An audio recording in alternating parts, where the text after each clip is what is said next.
Hey, hi, welcome back. So until now, we have understood the business of PVR INOX in fair amount of detail, step by step. To the extent possible, I try to show you the process that I typically use to analyze a company. Yeah. All right. Now, in this video, all right, let's try to assess the quality of the management, which of course is paramount for any company, especially for small company, small and mid cap companies. Of course, it's very important. All right. So let's do that. So I have a framework that I use. So that framework is nothing but it tells you what do you need to check and where. Yeah. All right. So that's what it tells you. And then I just go on and make notes. All right. So let me share my screen and show you. All right. Okay. So I'm sharing my the framework that I use. So if you look at column B, okay, an annual report typically has three sections. One is they talk about the business performance. Okay. Uh, and then they have a section on statutory reporting. Okay. And the third is they have financial statements and notes of financial statements. All right. Okay. Now to assess the quality of the management, to assess corporate governance, right? So you typically would focus on these two sections, statutory report and the financial statements. Okay. So within the statutory reports, okay, there are a few subsections. Okay. उन subsections के अंदर, all right, you need to, there are certain things that you need to check. All right. There's certain things you need to read and understand कि हो क्या रहा है. All right. So which is what I have noted down here. All right. And similarly, financial statements, and you have few things that you need to check. And of course, this is not exhaustive. This is certainly not exhaustive, right? Okay. So one size doesn't fit all as well. Okay. So, but yeah, it's I think it's a very good starting point. Okay, for you to structure your thoughts because and understand what sections would help you uh, understand what.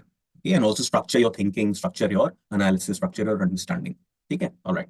So let's do that. All right. So let me start with the promoter uh, corporate governance. Within corporate governance, there is promoter compensation. So my notes tell me that I need to look at a certain. I need to go to the corporate governance uh, and again I may not go through each of the sections. So I may not can drain you through all the line items that I have listed in this framework. Okay? I'll just go through the ones which I think are important for the sake of not making another long video. Okay? All right. Okay. So let me start with the corporate governance section of the annual report. Okay. उस corporate governance में let's check a few things, right? And as per the notes that I have already taken ahead of time. Okay. All right. So let me do that. All right. All right, so I'm in the corporate governance section of the latest annual report. Okay. So if you focus on this table here, okay, which I've marked ahead of time, okay, it's the remuneration that the promoters get paid, Mr. Ajay Bijli and Sanjeev Kumar. Okay. So in the latest financial year, they paid themselves 22 CR and around close to 12 CR respectively. All right, and so this is around 30%. Okay, and they made on an adjusted basis. Okay, they made a PAT of this company made a PAT of around 113 CR. So their compensation that they paid themselves around 30% of the adjusted PAT, which if you're a value investor, this may look pretty steep. Yeah, and it is steep. Yeah, but again, to each their own. There is certainly a lot of subjectivity involved when you assess the corporate governance, the management quality. Okay, all right. So one of the things is, uh, see, last year, and of course, the couple of years before that, they were not reporting any profits, even on an adjusted basis. Okay? And they have a variable component which is tied to profits. Okay. So, of course, there were no variable, so they could not really derive any variable compensation. Okay. This year, or the last financial year, because they reported uh, profits on an adjusted basis. Okay. So they gave themselves these variable compensation, variable salaries as well. Okay. Now, the only thing which slightly puzzled me, and probably I need to look further, is the variable compensation. If you go to the previous annual report, the variable compensation is around 4% of the adjusted PAT, which is around 4.5 CR. यहाँ पे मैंने note किया है. But the compensation which they paid themselves is around 11 CR. Okay, so probably there are other components that are included. Okay, यहाँ पे. Okay, but any which ways, this is like more than double. The variable compensation, the others line item. That's what I'm talking about. Okay, so the fixed salary है, HRA है, and then there is a variable component. Plus, I think there is some other component also that they paid themselves, okay, which far exceeds the variable component. So overall, they paid themselves 22 CR, and then the other person paid themselves 12 CR. Okay, So any which ways, this is uh, uh, optically this looks steep. And the other thing is that if you see, and again, they have their own chauffeur-driven cars, and all right. So this is something that's mentioned, which they build to the company. All right. Okay.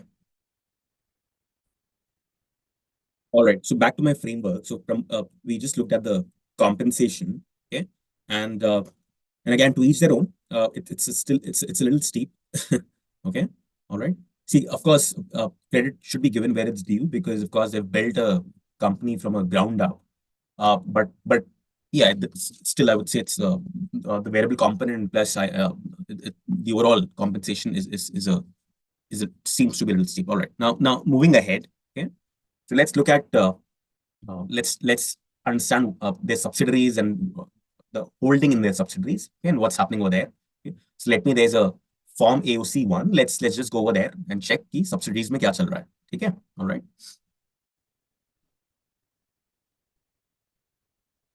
All right. So I'm back to the annual report. Okay. So if you look at they have three subsidiaries. Okay. And they have operations. They have one theater in Sri Lanka as well. Okay. So it is profitable. But if you look at this subsidiary in the middle, Z Maze Private Limited. Okay. So if you go back in time, Akshay, if you pull up the past annual reports, you would see they acquired this subsidiary back in 2015, if I'm recalling the year correctly. Okay. So that's a gourmet popcorn banane wali company. Okay. Okay, so it's into gourmet popcorn. Okay, those expensive, overpriced stuff that you get in the theaters. Okay, so to my surprise, it's actually making a loss. Okay, I would have imagined if you have a premium price product, okay, and of course you are making the popcorn for, of course, very cheap, so and you're selling it for very high prices, so you should be ideally. I was expecting that they'll be profitable, in this. But anyways, they are not. Okay? So this is something that perhaps I need to dig further into, and yeah, but yeah, but it comes as a slight surprise is what I will say. Okay, all right. All right. So this is something that, and plus they have a 90% holding in the subsidiary. Okay. All right. And over the years, they increased their holding in that subsidiary. They had acquired a 70% stake, but now it's at 90% plus. Okay. All right. But yeah, it's making losses is something which needs to be noted. All right. Okay. Uh, One of the reasons maybe is probably it of course it comes in its own packaging. People when they go to theaters, they would prefer, that popcorn that you get in buckets, right? ठीक है, तो वो तुरंत बनता है and then you get it served. But ये packaged product होता है, and so probably that's one of the reasons why they उसका sale इतना नहीं हो रहा है या what have you. All right. So any which ways, I thought it's important to mention. All right. So now let's move forward. Let's go further in the corporate governance. So corporate governance में there is something that we need to check is around auditors. Okay? Auditor का churn क्या है, and then auditor fees. ठीक है? All right. So let's do that. Okay? Let me go back. All right. So you see, if you look at the auditor fees, the fees that auditors get paid, okay, so it's around 1.1 CR. Okay. And it was around the same number last year as well. So there was no like increase as such. And optically, this looks to be a high number. But if you look at a large retailer, see, essentially PVR INOX is a retail company. Okay.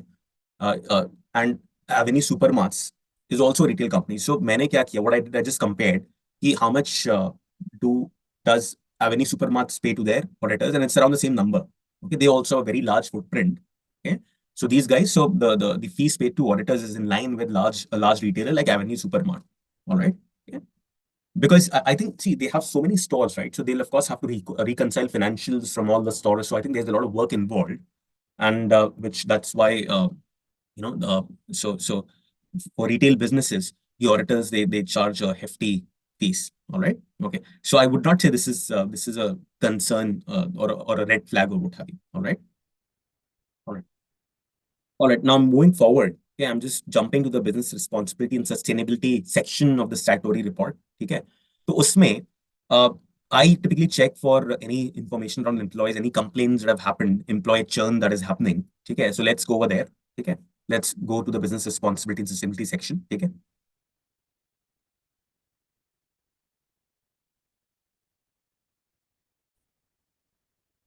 So in the business responsibility and sustainability section, okay, if you look at the turnover of permanent employees and workers, it's 20% this year, last financial year, 24% last uske pehle, and then 29% uske pehle. Okay, so see, before we assume कि ये high churn है or this is a red flag, I think we need to also compare it with other players as well, because otherwise data in isolation doesn't tell you. It needs to be in some context, okay? But of course, yeah, optically it looks थोड़ा high तो लगता है, but yeah, you should compare it with any other large retailer to try to get a sense कि किसी और movie exhibition company में ये क्या टर्नओवर रेट है, if you are able to get that information. ठीक है, all right. I'm just trying to give you pointers which may help you to form an opinion about the company, right? And of course, as I said, it could be this is very subjective. Okay, all right. So see, this is one. I find the just looking at it, I find slightly high. Okay, the churn, and probably maybe because of course there are a lot of blue collar jobs, so there's a lot of churn. Now, एक चीज मेरे को और बात करनी है इसमें. It's the number of complaints. Okay, and I was very surprised. If you look at the sexual harassment cases filed, it's around 44 in the last financial year and 26 the year before that.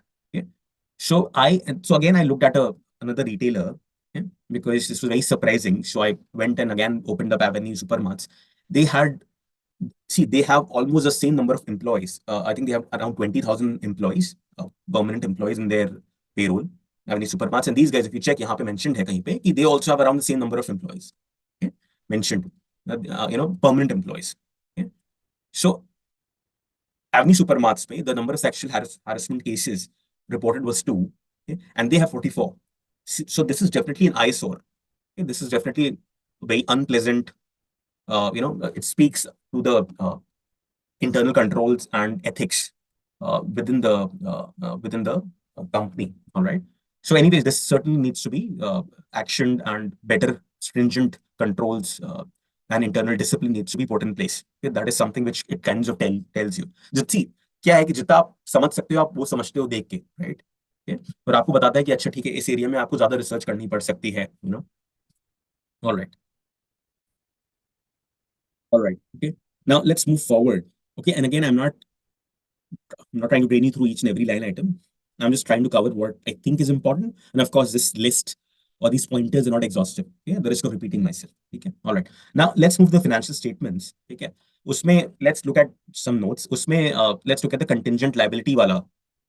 What's happening over there. All right. So before we go to contingent liabilities, one quick point again, the risk of repeating myself, that these are not exhaustive. Okay? There are definitely, these are not exhaustive. So within notes to financial statements, in fact, you should read all the notes. Okay?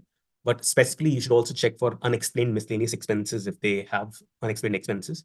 Any aging receivables. For example, let's say they typically receive payments from their customers in 2 months. Okay? But there are some receivables which have aged. That is, they haven't received payments from the customers in, let's say, 2 years. And those aged receivables make up significant portion of their reported profits. Then that's a problem. Okay, and they report the aging of receivables. Okay, PVR doesn't seem to have that problem, but I'm just letting you know that this is something I check.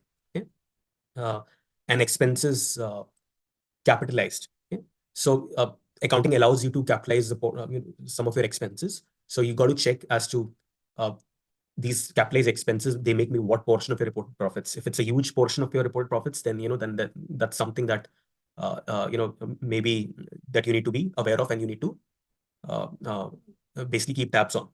Okay, all right, because it of course it may become a red flag, because the company basically is trying to come up with legal creative ways to look more profitable than perhaps it really is. All right, okay. So with that said, let's move on to the annual report and check the contingent liabilities. So I moved over to the annual report. So isme, first, what is contingent liabilities? See, liabilities that are contingent upon an event happening in the future. That event may or may not happen. Ho ya na ho, nahi pata. Okay? Let's say they have some ongoing litigation, something related to tax or what have you. Okay? So if that event materializes in the future, then they may have to pay the amount, whatever amount is tied to that event.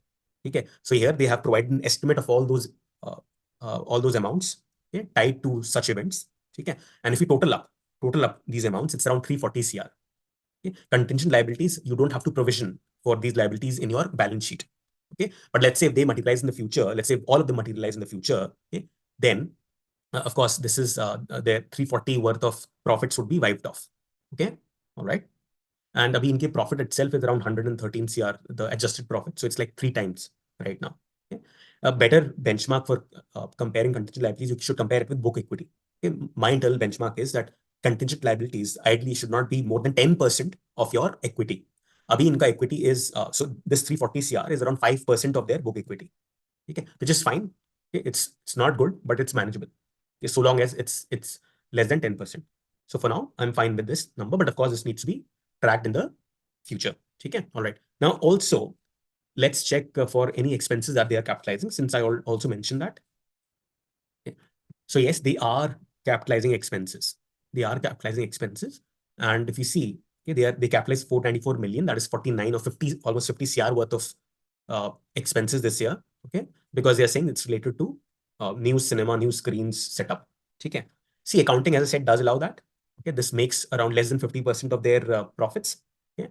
But yeah, if see, again, this is fine for now, but again, if this is something, if in the future as well, capitalized expenses, they make a significant portion of your reported profits, then it's of course something which again, this is subjective, but something which would not really go well with me, from the lens I see it, because as I said, they are trying to come up with creative ways to look profitable. Okay, all right. So, but for now, this is fine, but again, needs to be kept tabs on. Okay.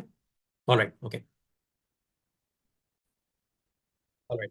All right. So okay. Let's include this video. Right. See, in summary, okay, of course, there are a few. I would say, I wouldn't say red flags, but few flags. You orange flags, if you will. Okay? Uh, and again, for now, I'm fine. But there are a few things that they could perhaps do better at to perhaps uh, mm, uh, provide comfort to their investors. Okay. Certainly they need to do a better job at perhaps getting more better internal control systems or in place. This high number of sexual harassment cases is this is huge vis-a-vis if you look at other companies, right? Of with the same kind of footprint, okay, retail footprint, right? So this is definitely nice, or something that they could definitely do better at. Okay, and there are a few other things, okay, like promoter compensation and contingent liabilities, expense capitalization. Okay? Uh, so this they again they could be better at them as well. But again, none of this is like a showstopper to me. Okay? All right. So yeah, so this is my opinion, and of course, this is very subjective. All right. Okay. All right. Now, let's after this, let's move to the valuation segment of this company. All right. Thank you.